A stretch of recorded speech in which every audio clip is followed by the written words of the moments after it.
अस्सलाम वालेकुम my YouTube family and welcome back to my channel. जी कैसे हैं आप सब? अल्हम्दुलिल्लाह मैं भी खैरियत से हूँ और दुआ करती हूँ जी आप भी जहाँ जहाँ हैं अल्लाह ताला आप सबको अपने ईमान में रखें, आप सबके लिए बहुत बहुत आसानी करें। जो भी मेरा बहन भाई जिस वीज़ा के लिए अप्लाई करने का सोच रहा है या अपने कॉस्ट लेटर का वेट कर रहा है जी, उसके लिए अल्लाह ताला बहुत आसानी करे, जल्दी से उसके जो है ना चीज़ें वो क्लियर हो जाएँ। सबसे पहले जी मैं आज के इस व्लॉग में जो आप लोगों के साथ इन्फॉर्मेशन शेयर करूंगी जी वो ये है जी, यूके होम ऑफिस की तरफ से ना कुछ बैड न्यूज़ सुनने को मिल रही है। क्योंकि होम ऑफिस जो है ना वो कुछ चीज़ों को जी सख्त करने के ऊपर ना काफ़ी जो है ना वो जोर दे रही हैं और जो है ना होम ऑफिस को कुछ जो है ना रूल्स को चेंज करने के लिए काफ़ी प्रपोजल्स कह लें सजेशंस जो है ना वो दिए जा रहे हैं। मैं कहूँगी कि इससे वो तमाम लोग जो है ना वो इफेक्ट होंगे जो इनको सजेशंस या प्रपोजल्स दिए जा रहे हैं, जो यूके आने वाले हैं या यूके के अंदर ऑलरेडी मौजूद है, चाहे वो स्टूडेंट्स हैं, चाहे वो स्किल्ड वर्कर वीज़ा के ऊपर हैं, या जी आप यहाँ पे यूके के अंदर हैं और आप ना स्पॉन्सरशिप जॉब जो है ना वो ढूंढ रहे हैं या यूके में आके जी सेट होना चाहते हैं, ये इन सब के लिए ये बैड न्यूज़ होगी। क्योंकि यूके गवर्नमेंट को जो है ना वो मैंने आपको बताया काफ़ी सारे ना जो है ना प्रपोजल्स दिए जा रहे होते हैं, सजेशंस रिकमेंडेशंस दी जा रही होती हैं। जो मैक एडवाइजरी जो कमेटी है यूके की जो है इमिग्रेशन को कंट्रोल करती है, क्योंकि आपको पता है यूके के अंदर जो है ना बहुत ज़्यादा जो है ना वो लोग आ गए हैं और इतना इन लोगों ने सोचा नहीं था जितने लोगों को जी इन लोगों ने मैं यही कहूँगी वीज़े दे दिए। वैसे इनके पीछे भी इन लोगों की अपनी कोई ना प्लानिंग होती है। मैं तो यही कहूँगी कि ऐसा नहीं है कि ये ऐसे ही हो जाता है, क्योंकि इन लोगों को अपने मुल्क के अंदर पैसा भी लाना था और ये इन लोगों को चाहिए था भी। क्वीन की डेथ के बाद से काफ़ी यहाँ पे भी ना महंगाई हुई, काफ़ी चीज़ें जो थी कंट्रोल सही से नहीं हो पा रही थी। एनीवे जी ये बहुत लंबी स्टोरी है। मैं आप लोगों के साथ आज के व्लॉग में जी जो इन्फॉर्मेशन शेयर करनी है, कौन कौन से प्रपोजल्स दिए जा रहे हैं, सबसे पहले मैं आप लोगों को बताती हूँ जी जो होम सेक्रेटरी की तरफ से प्रपोजल दिया जा रहा है ऋषि सनक को जी, वो ये है।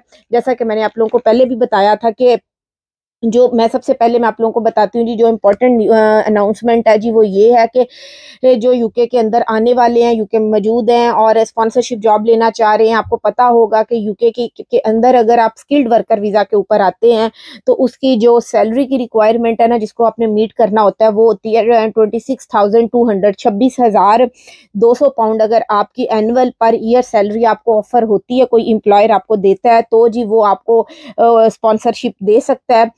तो अब जी ये सोच रहे हैं जी सबसे पहले तो ये जो है ना, चाहे आप स्टूडेंट हैं, चाहे आप स्किल्ड वर्कर जॉब के लिए मतलब फाइंड कर रहे हैं, स्टूडेंट हैं या कोई भी आप यूके के अंदर हैं या आप पाकिस्तान के अंदर से कोई जॉब यूके के अंदर देख रहे हैं या आप अप्लाई करने का सोच रहे हैं, तो अब इन्होंने ये कह दिया है जी कम से कम जो है ना आपको जो सैलरी ऑफर की जाए जी वो 40,000 जो है ना वो सैलरी आपको 40,000 जो पाउंड है ना वो सैलरी आपको जो है ना एम्प्लॉयर की तरफ से ऑफर की जाएगी। तो ही वो आपको जी स्पॉन्सरशिप दे सकेगा। अगर आपको इतनी सैलरी ऑफर होती है तो फिर आप जी यूके आ सकते हैं, यूके के अंदर जॉब कर सकते हैं। अगर यूके के अंदर मौजूद है तो आप अपना वो स्पॉन्सरशिप ले सकते हैं, जो कि मैं कहूँगी बहुत ज़्यादा अमाउंट में ये है। और ये अभी कुछ ही देर में मतलब वैसे मैं आपको बताऊं जब गवर्नमेंट को रिकमेंडेशंस देना शुरू कर दी जाती है ना तो फिर ये इनकी हिस्ट्री में है। जैसे कि स्टूडेंट वीज़ा के साथ भी इन्होंने ऐसे किया, उनके डिपेंडेंट्स के साथ भी रिकमेंडेशंस चल रही थी तो उसके कुछ महीनों विद इन 2 से 3 मंथ्स के अंदर उन्होंने वो फाइनलाइज कर दिया था। और अब ये भी जो रिकमेंडेशंस दी जा रही हैं, इसके अलावा भी मैं आप लोगों को साथ 4-5 रिकमेंडेशन शेयर करती हूँ जो गवर्नमेंट को दी जा रही हैं। वो भी जी इनमें से कुछ ना कुछ, चाहे सारी नहीं तो एक आधी जरूर इम्प्लीमेंट हो जाएंगी 1 से 2 माह के अंदर। वैसे ये जो यूके गवर्नमेंट है जो अपनी नई पॉलिसीज बनाते हैं, नए रूल्स बनाते हैं, जो उनको फाइनलाइज करते हैं, ज्यादातर वो मार्च से अप्रैल जो है ना अप्रैल के अंदर होती है। जैसे नेशनल वेज जो रेट है यहाँ पे बढ़ाया जाता है वो भी अप्रैल के अंदर होता है। और भी बहुत सारी जो चीजें हैं ना वो ज्यादातर अप्रैल के अंदर ही करते हैं। और वैसे भी आपको पता है जो गवर्नमेंट करंट है इसके नेक्स्ट ईयर जो है ना 2024 में 5 ईयर्स कंप्लीट हो जाने हैं, तो फिर इलेक्शंस भी आ रहे हैं।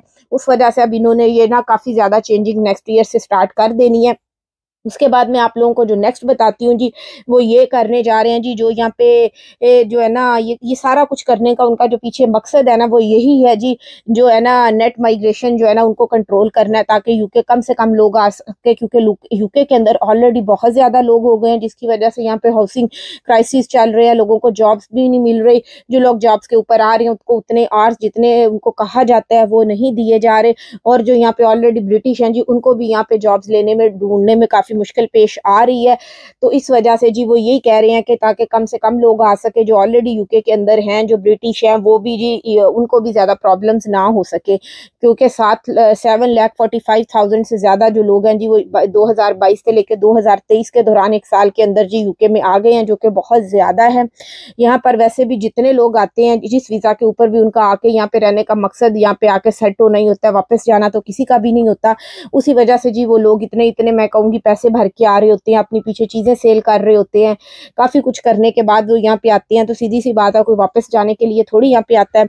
और सबसे पहले मैं आप लोगों को बताती हूँ जी, जो सेकंड प्रपोजल है वो यही है जी, हेल्थ एंड केयर वीज़ा के। जैसा कि मैंने अपना लास्ट व्लॉग भी बताया था, उसमें बहुत डिटेल से बताया था जी, इनके डिपेंडेंट्स को जो है ना वो जो है ना रिस्ट्रिक्टेड कर दिया जाए, कम से कम एक डिपेंडेंट्स जी इनको अलाउ किया जाए, इससे ज़्यादा ये अपने डिपेंडेंट्स को ना ला सके। इससे पहले तो वो ये कह रहे थे कि सब डिपेंडेंट्स फुल बंद कर दिए जाए, या जी ये जो हेल्थ एंड केयर वीज़ा इसको बंद कर दिया जाए। ये रिकमेंडेशंस जो है ना एमपीएस गवर्नमेंट को दे रहे थे, लेकिन उसके बाद उन्होंने जी वो हेल्थ एंड केयर वीज़ा बंद नहीं हो सकता। उसके बाद जी ये भी रिकमेंडेशन दी गई कि ये जो एसओएल लिस्ट है, शॉर्ट ऑक्यूपेशन लिस्ट है, इसको अबॉलिश, इसको ख़त्म कंप्लीट कर दिया जाए, जो कि वो भी ख़त्म नहीं हो सकती। उसके अंदर फिर रिकमेंडेशंस दी गई कि इसको ख़त्म नहीं करना, तो इसके अंदर कुछ कैटेगरीज की जो है ना जॉब्स वो रखी जाए।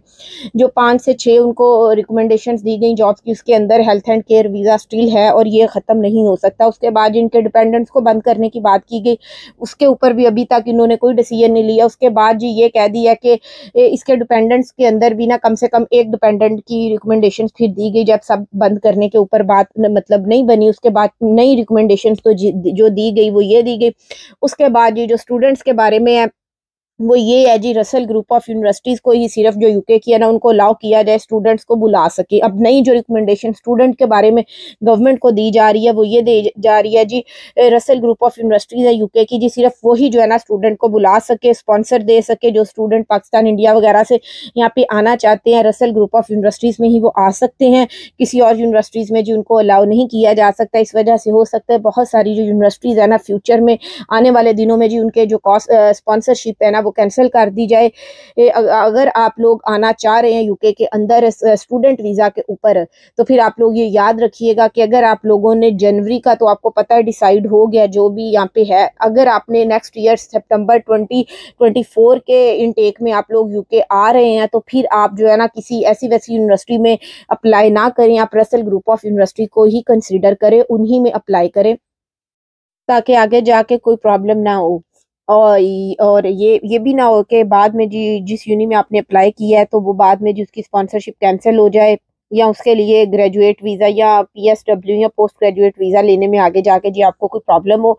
बेहतर यही है, मैं आप लोगों से कहूँगी कि अगर आप यूनिवर्सिटी सेलेक्ट कर रहे हैं तो ये जो रसल ग्रुप ऑफ यूनिवर्सिटीज़ है इन्हीं को सिलेक्ट करें। अगर आप नेक्स्ट ईयर 2024 में सितंबर इनटेक में अप्लाई करने का सोच रहे हैं, क्योंकि जनवरी ही के में अगर आप ऑलरेडी अप्लाई कर चुके हैं, जनवरी में तो पॉसिबल नहीं है कि वो चेंज करेंगे। जो लोग आप मतलब उसमें जनवरी में है वो तो पॉसिबल ही नहीं है, क्योंकि वो लोग सेव है, अब उसमें कोई चेंजिंग नहीं हो सकती। नेक्स्ट ईयर जो है ना सितंबर इनटेक, उसमें चेंजिंग्स पॉसिबल है, क्योंकि अप्रैल वगैरह में मैंने आप लोगों को बताया ये काफ़ी सारी चेंजिंग्स जो है ना जो भी करनी होती है वो करते हैं। उसके अलावा इन्होंने कहा है जी जो ग्रेजुएट वीज़ा है ना या पीएसडब्ल्यू है जी उसको ख़त्म कर दिया जाए, या उसको 6 माह के लिए जो है ना करने की सजेशन दी गई है। वैसे ये काफ़ी टाइम से ये सब करने का सोच रहे थे, और ताकि जी लोगों को कम से कम यूके आने के लिए ना आने से रोका जाए। वैसे अगर मैं पीएसडब्ल्यू का कहूँ तो वो ये लोग बंद नहीं कर सकते, या उसको मतलब मैं कहूँगी कि टच नहीं करेंगे, क्योंकि ऑस्ट्रेलिया, कनाडा और भी जो सारी कंट्रीज़ हैं जी वो ये जो है ना पीएसडब्ल्यू दे रहे हैं, कोई 2 साल का, कोई 3 साल का वीज़ा ये दे रहा है। तो अगर ये इसको बंद करेंगे तो फिर मेरे ख्याल में जी ये काफ़ी पीछे रह जाएंगे उन कंट्रीज़ की से। लेकिन मुझे लगता नहीं है कि ये पीएसडब्ल्यू को भी मतलब छेड़ेंगे। इसी तरह के और भी काफ़ी सारे चेंजिंग्स हैं जिनके ऊपर जी ये गौर कर रहे हैं, गवर्नमेंट्स को रिकमेंडेशंस दी जा रही हैं, और इशारों इशारों में जी गवर्नमेंट ने भी ये सारी बातें जो है ना बताना थोड़ी शुरू कर दी हैं। तो इसलिए जी मेरी आप सबसे यही रिक्वेस्ट है कि अगर आप लोग किसी भी वीज़ा के ऊपर, स्टूडेंट वीज़ा के ऊपर यूके आने का सोच रहे हैं, या वर्क वीज़ा के ऊपर आने का सोच रहे हैं, स्किल्ड वर्क वीज़ा में आप आने का सोच रहे हैं, या फिर आप हेल्थ केयर वीज़ा के बारे में सोच रहे हैं, डिपेंडेंट्स के बारे में इंफॉर्मेशन चाहिए, तो आप लोग जो भी लेटेस्ट रिकमेंडेशंस गवर्नमेंट को चल रही है तो इनके ऊपर नज़र रखें। अब दिसंबर तो स्टार्ट हो गया, अब नेक्स्ट ईयर से देखिए कौन कौन सी चेंजिंग पॉसिबल है। वैसे ज़्यादातर जो है ना, जब मैंने आपको बताया इनकी स्ट्रीमिंग भी है, जब ये रिकमेंडेशंस देना स्टार्ट कर देते हैं तो फिर उसके 2 से 3 माह बाद ना ये फाइनल डिसीजन ले लेते हैं। तो काफ़ी सारी रिकमेंडेशंस चल रही है हर वीज़ा के अंदर। जैसा कि मैंने बताया, हेल्थ केयर वीज़ा के अंदर, डिपेंडेंस वीज़ा के अंदर सैलरी की जो रिक्वायरमेंट्स ये बढ़ाने का सोच रहे हैं, 40,000 कर रहे हैं। वो स्किल्ड वर्कर वीज़ा के ऊपर मैं बात कर रही हूँ। वो जो हेल्थ केयर वर्कर वीज़ा है उस शॉर्टेज ऑक्यूपेशन लिस्ट के अंदर उसकी बात नहीं कर रही। उसका आपको पता है अभी जो स्टिल शॉर्टेज ऑक्यूपेशन लिस्ट के अंदर जो सैलरी की रिक्वायरमेंट है, जिसको जी आपको कोई स्पॉन्सरशिप ऑफर करता है तो जो आपको सैलरी की भी ऑफर की जाती है वो 20,960 पाउंड्स है। लेकिन ये जो स्किल्ड वर्कर वीज़ा है, मैं जो शॉर्टेज ऑक्यूपेशन लिस्ट से बाहर है उसकी बात आप लोगों को बता रही थी कि उसको 40,000 करने का जो सोच रहे हैं। इसी तरह की और भी काफ़ी सारी रिकमेंडेशंस जी गवर्नमेंट्स को दी जा रही हैं जो कि अभी चल रही हैं। तो आप लोग जी न्यूज़ के ऊपर ज़रूर नज़र रखा करें ताकि आप लोगों को पता चल सके कौन कौन से चेंजेस पॉसिबल है, कौन कौन से चेंज ये करने चाह रही है। लेकिन अभी मैंने आपको ये जो सब कुछ बताया है, ये सब कुछ गवर्नमेंट को सजेशंस है, प्रपोजल्स हैं, या आप कह लें रिकमेंडेशंस है। इनमें से अभी कोई भी रूल जो है वो इम्प्लीमेंट नहीं हुआ और ये सिर्फ गवर्नमेंट को रिकमेंडेशंस दी जा रही है। होप सो जी आप लोगों को मेरा आज का व्लॉग इन्फॉर्मेटिव लगा होगा। Thank you so much for watching. जज़ाकिल्लाह खैर। अगर आप लोगों ने अभी तक मेरे चैनल को सब्सक्राइब नहीं किया तो मेरे चैनल को सब्सक्राइब ज़रूर कीजिएगा, वीडियो को लाइक कीजिएगा। ये सब कुछ जो मैंने आप लोगों को बताया है ये सिर्फ अभी सजेशंस है, रिकमेंडेशंस कह लें, प्रपोजल्स कह लें, जो गवर्नमेंट्स को दिए जा रहे हैं। जो यूके की मैक एडवाइजरी कमेटी है जी वो दे रही है कि ये चेंजेस पॉसिबल करें ताकि इन चेंजिंग्स में ये जो जितने भी बताए जा रहे हैं इनमें से लाजमी नहीं है कि सारे ही हों, कोई एक आधा जो है वो ज़रूर हर वीज़ा के ऊपर ये चेंज ज़रूर करेंगे, क्योंकि ये सब वो इसलिए कर रहे हैं ताकि यूके के अंदर कम से कम लोग आएँ। वैसे ये प्रपोजल और सजेशंस हैं जो कि मैंने आप लोगों को बताया है। जब ये देना स्टार्ट कर देते हैं तो फिर जी जल्दी, जैसा कि कुछ मंथ्स के अंदर ही ना फिर इनके ऊपर काम स्टार्ट हो जाता है। इसी तरह इन्होंने स्टूडेंट्स के साथ किया था, उनकी रिकमेंडेशंस देना स्टार्ट की थी, उनके डिपेंडेंट बंद कर दिए जाए। मतलब काफ़ी सारी चेंजिंग, या वो जी स्टडी के ऊपर आते हैं वीज़ा के ऊपर, पहले वो स्टडी कंप्लीट करें जिस कोर्स के ऊपर है, उसके बाद फिर वो जॉब वाली साइड पे जाए, वीज़े को स्विच नहीं कर सकते। तो ऐसा ही हुआ था, बहुत जल्दी फिर उन्होंने जी उसका डिसीजन ले लिया था। इसी तरह अभी ये काफ़ी वीज़ा कैटेगरीज को लेके चल रहे हैं जो है ना प्रपोजल्स। तो बहुत जल्दी इनके ऊपर भी ये काम कर लेंगे। जैसा कि मैंने कहा 2 से 3 माह के अंदर अंदर अप्रैल तक कुछ ना कुछ डिसाइड हो जाएगा। Thank you so much.